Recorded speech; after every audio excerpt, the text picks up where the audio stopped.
آج کا جو وظیفہ ہے جی وہ بہت خوبصورت، ہر گھر کی ضرورت، اور ہے بھی سید گھرانے سے. ماشاءاللہ. اور سید گھرانہ بھی کہاں سے شروع ہوتا ہے؟ اللہ کے نبی صلی اللہ علیہ وسلم کے پاس ایک صحابی آیا اور آ کر کہتے ہیں یا خیر البریہ، اے مخلوق کے عظیم ترین معزز ترین ہستی. آپ نے فرمایا ذاک ابراہیم، وہ تو میرے دادا جی ابراہیم تھے ماشاءاللہ علیہ الصلاۃ والسلام. ماشاءاللہ. تو آپ نے عاجزی اختیار کرتے، اگرچہ آپ کا مقام اللہ نے بہت اونچا رکھا ہے، سارے نبیوں اور رسولوں کے سردار آپ کو بنایا ہے، لیکن آپ کی عاجزی دیکھیں. آپ نے فرمایا مخلوق میں سے سب سے بہتر وہ تو میرے دادا جی ابراہیم علیہ السلام تھے. ماشاءاللہ. یعنی بڑی صاحب ایک چیز اور ابھی میں نے آپ سے سیکھی کہ عاجزی بھی سنت ہے. عاجزی آپ نے اختیار کرنے کا حکم دیا. ماشاءاللہ ماشاءاللہ. سنت آپ کا اخلاق تو ہے اور آپ نے امت کو حکم بھی دیا ہے کہ تواضع ہو، عاجزی اختیار کرو.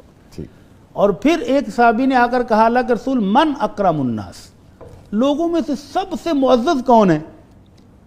آپ صحابہ کا خیال تھا کہ آپ اپنا نام لیں گے، تو آپ نے فرمایا سب سے معزز کا پوچھتے ہو تو معزز وہ ہے جس کے والد بھی معزز ہیں، جس کے دادا بھی معزز ہیں، جس کے پردادا بھی معزز ہیں. اللہ کے رسول وہ کون؟